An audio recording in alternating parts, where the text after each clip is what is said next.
You're betting the farm, literally, that you're going to sell at the right time and have the right purchase price to buy the orchard. So that's the one bet. Yep. Versus building it as you go and watching it grow and multiply. So if you have your apple tree, so to speak, the seeds inside those apples, they can create more trees and more trees and more trees. All right, so we're going to take a little bit of a diversion today. Normally we talk to, well, I would say an older crowd, right? I'm closer to retirement. Closer to retirement. That's it. So I think today we're gonna focus more on the younger ones out there, the 30s and 40s. No offense if you're older than that, thinking, wait, I'm not older. I'm only 55. Well, in today's discussion, you're the older one. Yeah. The retirement time horizon may be a little further out for this episode. Well, it is. And if you've missed the stuff we've gone over, you might want to hurry. That might be, so do pay attention. Yeah, this is new. If you're 50 call us. and not 30, call and tell us to stop the program. You need some help. That's Just hilarious. Sorry. No, so we're really want to focus on why a younger family would focus on dividends, because there is this kind of connotation out there, or this thought process, that dividends for older people, for more mature investors, however you want to set it up. I don't necessarily think that's the case, but we want to build a case of why it's important for a younger couple, a younger family, or a younger individual, even in their 20s. Yeah. Like my son just turned 20, but he's been a dividend investor since he was 16. Right. Building dividends at 16 years old. Which is awesome. Which is amazing. Yeah. So he's gonna look real good in his 40s and 50s. it's already looking really good. Yeah. I looked the other day and I was like, you have that much in your Roth already? Yeah. And he's like, yeah. I mean, he's doing. Well, and that's why awesome. I said it, is because it's just that compounding over the whole. Now he's saving so much now that he fully maxes out. He's been maxing out his Roth since he was 16.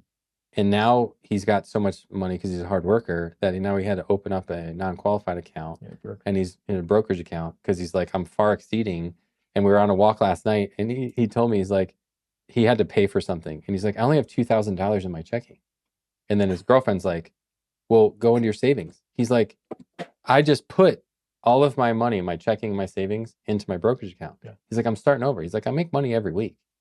He's like, I'm investing my money. And he goes, once it goes in, it doesn't come back out.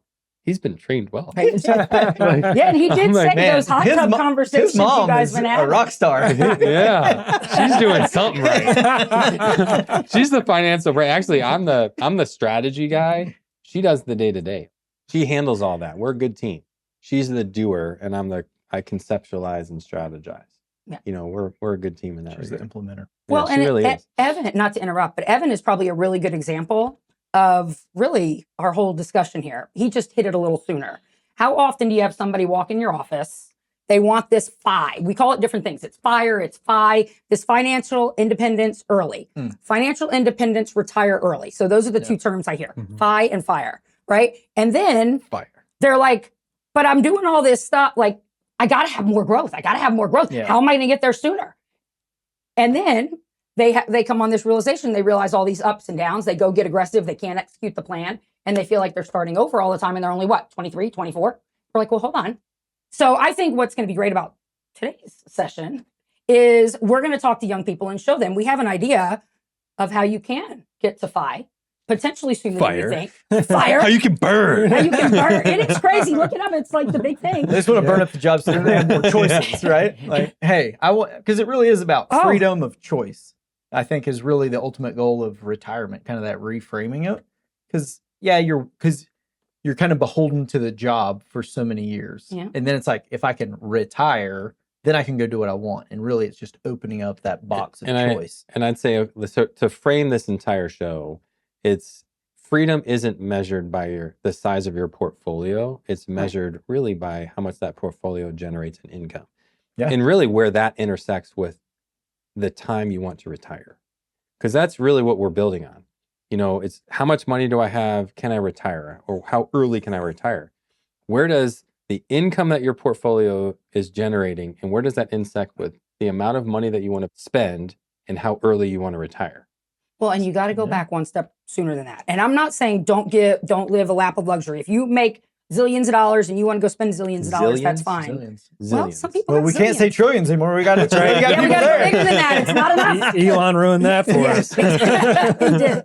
But no, so often you make a ton of money and it never makes it to your portfolio, Paul. So the reason I wanted to bring that up is it goes not just to what your portfolio is producing for you, it's what makes it to your portfolio. And What the gets concept, invested? Yes. it's invested. What you pay yourself first to get it to that portfolio, and then what that money produces is truly financial freedom. So people that make a lot of money spend a lot of money, is Yes, what you're saying. they tend Potentially. to. You want to make sure that if you're making a lot of money, you're investing some of that, paying In yourself, first. and not necessarily looking back, because you could take that a lot of different ways. You Okay. can get better clothes, you can drive a nicer car. What we're talking about is taking some of the money that you're making and then putting it into an investment account, an IRA, Roth, whatever, non-qualified brokerage account for your future. That's what Right. you're referring to.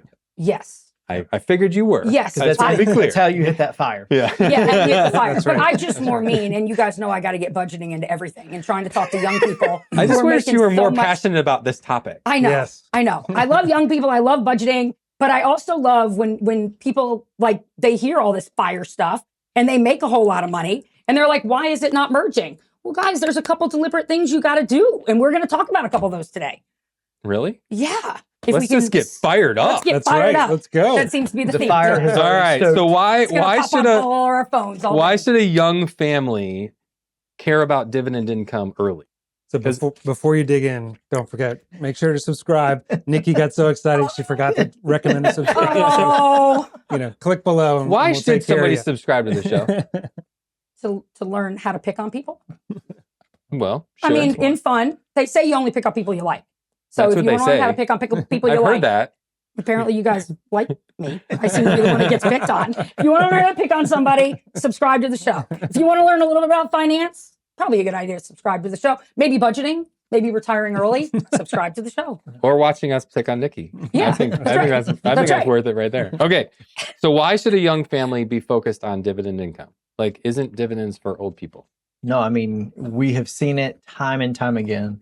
The earlier you can start this, we call it the drip, the dividend reinvestment. The earlier you can start that and get this secondary kind of cash flow that's being reinvested back into your account in addition to what just you're investing. The earlier you can start that, it's so much better for you, your accounts. Does anybody So- have an apple tree in their backyard? Wouldn't you need to give it some time to grow? Well, hold on. Here's the concept. 'Cause Yeah. I agree with you. I was going to get But there, but you steal it. Go The- ahead. The debater out there is going to go, well, if I can grow my money, I can buy an orchard. Yep. So what's the difference between somebody who says, if I grow my money while I'm young, I can buy a bigger orchard than just planting a single tree and then letting that fruit grow more trees? Which one's better? You're basing that you can go and buy that orchard off the fact that when you're ready to go purchase, You're going to That- have all that money. you have all the money Right. and you can purchase it at the price that you need to. So, and in that, You're I'm placing saying a bet. you're placing a bet. You have the money A that you future need bet. to buy it, because at the end of the day, you're going to have to transfer whatever your account balance is for a set amount of income based on what you can get in those dividends, where you're just guessing on all of that. You're hoping it works out. Where if you're starting early, if you start in your 30s and your 40s, you can watch it grow and Mhm. monitor and have these little check-ins every year, every 3 to 4 years, and be like, all right, am I on track to get to where I need to go? And you can make these little minor adjustments as you're going. If it's just, we're going to grow this and then I'm going to go see what's for sale and hope I can get the income that I need. Hope I can buy enough trees, Hmm. or that orchard I can buy only produces half of So what I need. one aspect, you're betting the farm, literally, that you're going to sell at the right time and have the right purchase price to buy the orchard. So that's the one bet. Yep. Versus building it as you go and watching it grow and multiply. So if you have your apple trees, so to speak, the seeds inside those apples, they can create Continue to- more trees and more trees and more trees. I think I'm not an arborist, but Yeah. I think But then that's you're how it also works. coming in and you can purchase more trees and go Correct. plant them for yourself.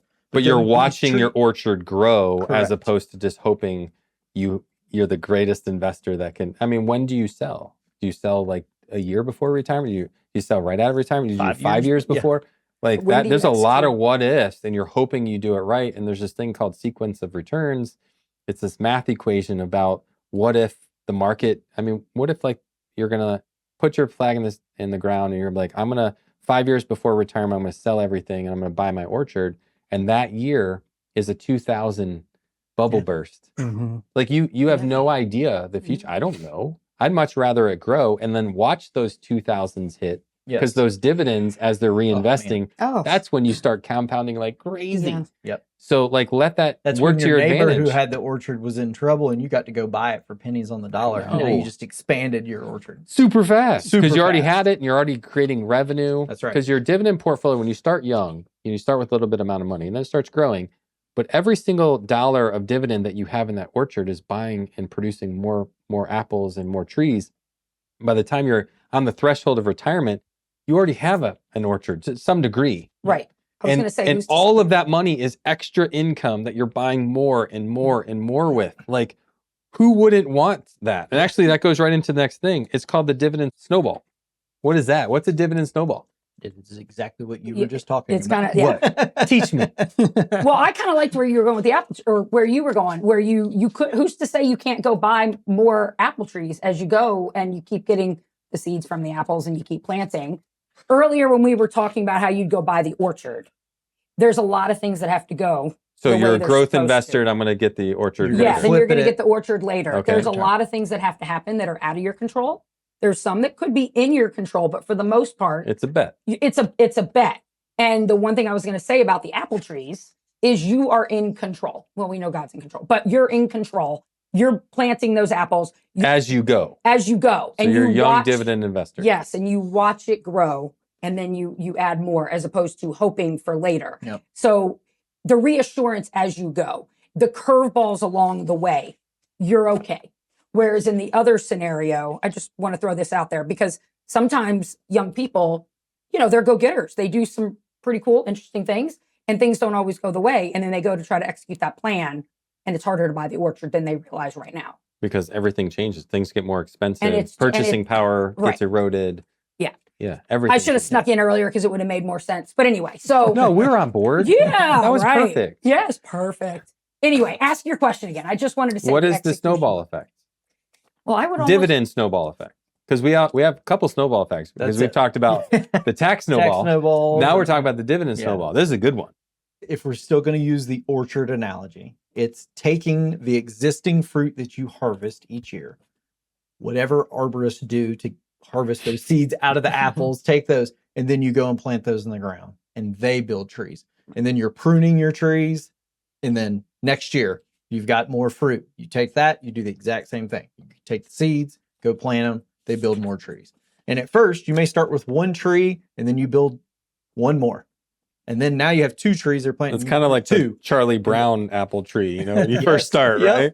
And this is where, as a young investor, it's really hard, I feel like, because you come in, you sit down with us, and we're like, we're going to start your Roth or whatever, and you got 10 grand in it. Maybe you've put a couple of contributions in there over the past couple of years, and you see your dividends, and it's like $600. And you're like, woo! Freedom! You're like, oh, this snowball is going to need a long time to roll. And then, and you're looking through it through your simplicity plan. You're like, oh, we finally hit 2 grand 4 years later. Yeah. But then you fast forward and it's 20 years later. And now it's like, oh, it's $20,000. And then you get to where you're at retirement and that same account could be at $50,000.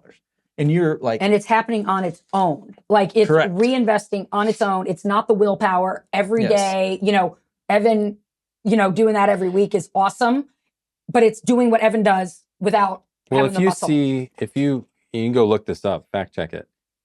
Warren Buffett made 99% of his net worth. It's either after his 65th birthday Thought it or was after 70 70. birthday. yeah, It's probably after 80th now. Yeah. It keeps moving with up. the majority of his Yeah. net worth or was his growth. created. at- And it's because of the compounding effect of what he started early.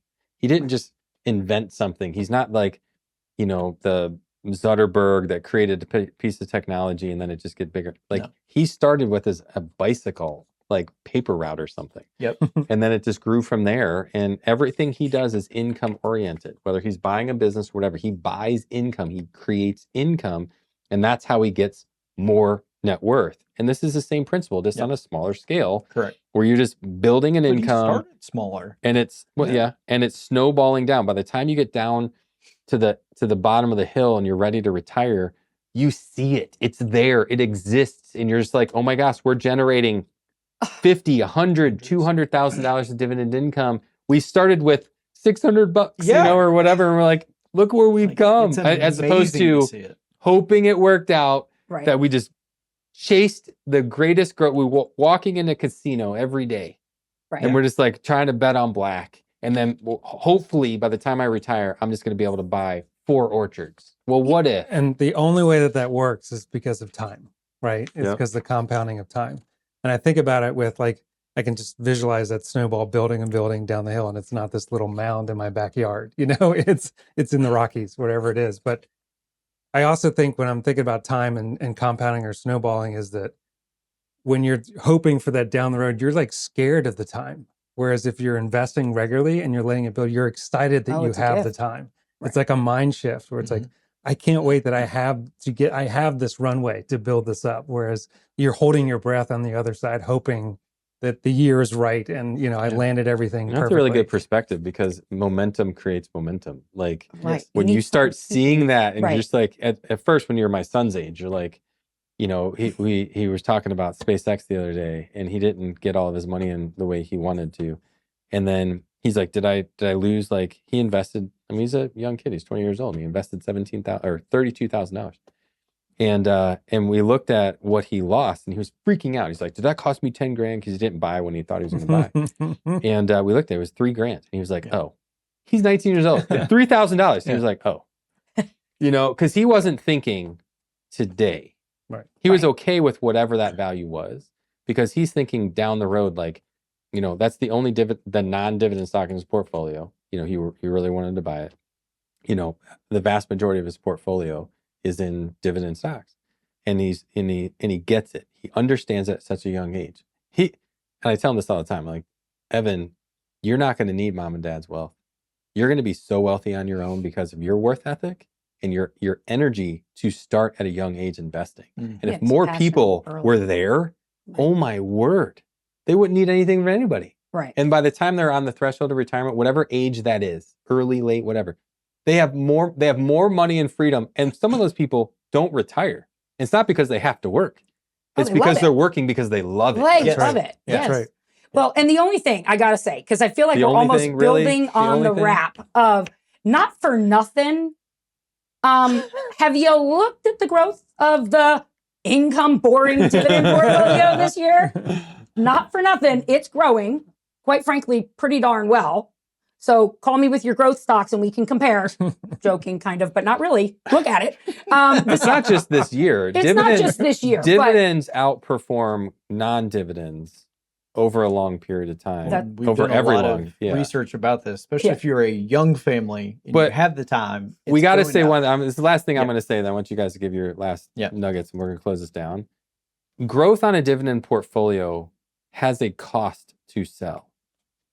So a lot of people, when we look at our dividend portfolio, we're like, oh, we've made so much money. This is great. Can I capture that? Can I go buy a car? Can I go do this? Whatever the need is. Whatever it is, doesn't even matter what it is because they're all important.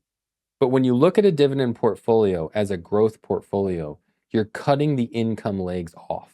Mm-hmm. Because when you sell shares out of a dividend portfolio, you're reducing the income that it can produce. You're cutting branches. You're cutting branches. So if you want to spend the income, spend it all. But the moment you start outspending the income it's producing, you're hurting its future potential. And that is a point of contention sometimes. Sometimes you have to. Right. Things happen. Right. I'm not saying you never do it. I'm saying only do it when you have to do it. Not just because you want to. Because you want to take a vacation or you want to do whatever. Like, hey, it's your life, it's your portfolio, it's your money. Right. But you got to know the repercussions of it. You have to understand the repercussions because there is very strong repercussions, not only today, but the multiplication, the lack of the snowball, because you're basically saying, hey, I'm going to compact this snowball now. It's not this big anymore at this point of my hill. It's now this big, which means the amount of when it gets down to the bottom, you've significantly reduced that because you start lumping a lot of that potential early. Yeah. And don't say, well, I'm at the end of my rope. I'm 65 years old or I'm 70. How long are you going to live? Right. Yeah. And Wouldn't we all like to know how long we That's right. live? Yeah, Because then that's you could just run Again, into we're empty. placing bets. Right. Again, don't take this the wrong way. I'm not saying Life you happens. can't spend it. Life happens. There's always reasons. But I don't want our clients or dividend investors to look at a dividend portfolio in the same light they look at a growth portfolio. Because growth portfolio doesn't have dividend income.